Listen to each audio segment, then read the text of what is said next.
la radio du Mondial des métiers. Nous sommes de retour sur le Mondial des métiers. Nous recevons Étienne. Bonjour. Bonjour Étienne, qui est étudiant à l'EPSI et qui est présent ici car il est sur un stand dédié à de la médiation numérique et qui commence à expliquer aux gens qui viennent sur le Mondial en quoi consistent les métiers du numérique. Donc tu es là depuis quand? Tu participes à ce stand depuis quand exactement? Alors moi je suis arrivé sur le stand hier, donc j'avais des collègues qui étaient déjà là depuis jeudi, depuis l'ouverture du salon. Et du coup moi on m'a sollicité depuis hier et je suis encore là aujourd'hui. Ouais, je suis passé ce matin relativement tôt, il devait être autour de 9h30 et il y avait déjà beaucoup de monde en fait sur le stand. J'ai l'impression que vous avez eu beaucoup de monde. Oui, on a énormément de monde cette année, plus que l'année dernière déjà, qui est intéressé par les métiers du numérique et de l'informatique. Et oui, depuis hier, je vois énormément de jeunes qui passent pour qu'on leur présente et qu'on leur explique un peu plus qu'est-ce qu'on fait dans l'informatique et le numérique. Et concrètement, tu fais quoi? Tu programmes devant eux, tu leur expliques ce que tu programmes, tu leur racontes tes études, pourquoi toi-même tu as choisi ce métier-là? Comment ça se passe? Si tu as un exemple de rencontre avec des gens qui sont venus?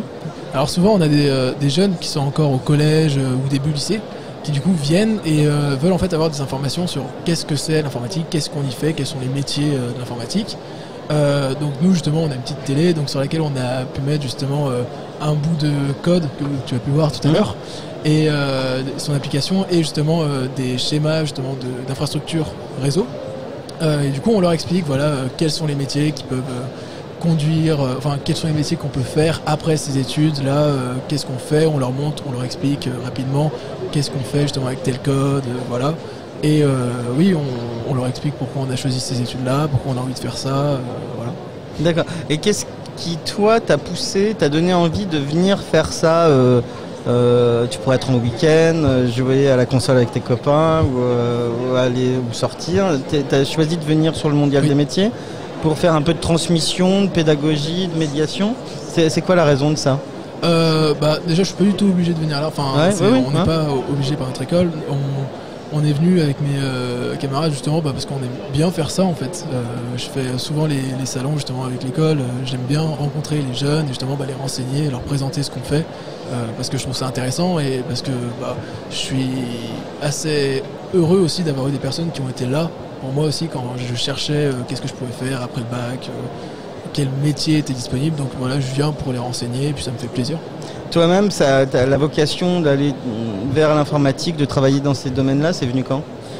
C'est venu assez tôt, dans le sens où très jeune, j'ai commencé à jouer beaucoup aux jeux vidéo et du coup après derrière, je me suis très vite orienté sur l'informatique, sur les ordinateurs. Et donc du coup, j'ai commencé à m'intéresser dès le collège justement à tout ça, à la robotique et du coup assez facilement, j'en suis venu justement au développement et plus au réseau, ce qui est mon expertise. Donc ouais, tu savais que tu avais envie d'aller dans cette direction relativement tôt finalement. Oui, voilà, exactement. Et donc tu expliquais que le public type finalement c'est plutôt des collégiens, collégiennes, accompagnés de leurs parents et qui veulent en savoir un petit peu plus sur ces métiers-là. Oui, voilà, exactement. On rencontre surtout des jeunes qui sont encore au collège, donc aussi bien de la 6e que de la 3e. Et plus des jeunes de seconde et de première, donc avec le nouveau bac, qui sont très intrigués sur qu'est-ce que c'est que notre domaine informatique. D'autant qu'il y a eu une petite réforme en fait sur les enseignements, sur l'apprentissage numérique. Voilà, donc du coup on a beaucoup de gens aussi qui ne savent pas quelle spécialisation prendre justement pour derrière aller en informatique et qui sont beaucoup perdus par rapport justement à cette réforme du bac. D'accord. Et si tu prends quelques petits exemples, ça a été quoi les questions les plus incongrues ou les plus étonnantes qu'on a pu te poser ces derniers jours? Ça c'est vrai que j'avais pas pensé. On a eu des questions assez bizarres. On a eu beaucoup de questions par rapport justement au codage, comme ils aiment appeler ça. Justement en nous disant mais du coup c'est-à-dire que vous là vous pouvez pirater un compte Instagram comme ça, oui. Non, c'est pas si facile que ça. Oui, c'est ça le fantasme, plus que construire quelque chose et réaliser des choses. Parce que codage, ça évoque un petit peu les premiers pas qu'on peut faire en informatique avec Scratch, par exemple. Donc on peut imaginer qu'ils ont fait 2-3 petites choses avec Scratch, peut-être avec leur école, leur instituteur. Au collège, ils utilisent beaucoup Scratch. Beaucoup de collèges justement prennent Scratch justement pour les initier aux méthodes justement et aux réflexions de code. Et c'est vrai que c'est un logiciel assez bien pensé et avec lequel on peut faire des choses assez complexes. Mais oui, on a beaucoup de jeunes qui viennent pour être renseignés par rapport à la cybersécurité et qui du coup, pour eux, ça part dans le hacker justement qui peut pirater des comptes Facebook à la volée, et puis voilà.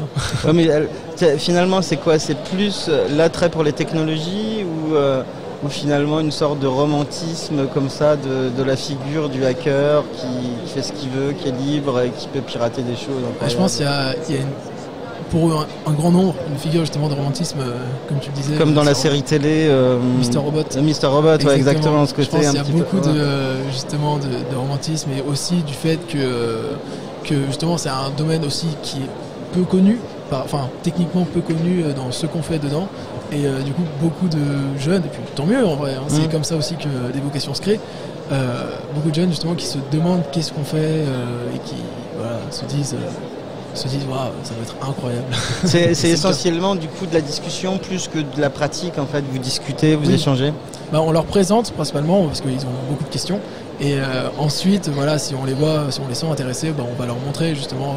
Parce que entre temps, justement, quand on a personne qui est sur le stand, nous on travaille justement sur des projets. Donc du coup, on leur montre rapidement ce qu'on fait, justement, ce qu'on est en train de faire, on leur explique.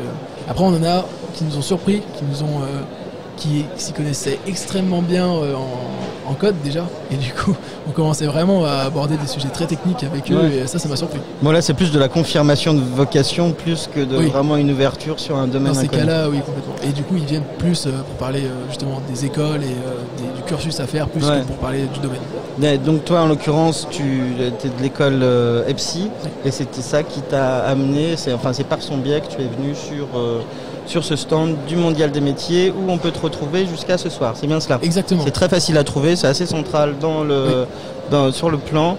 Donc voilà, je vous invite à dire bonjour à Étienne, qu'on te remercie d'être passé nous voir à Radio Pluriel. Merci à vous. Et on te souhaite une bonne fin de salon.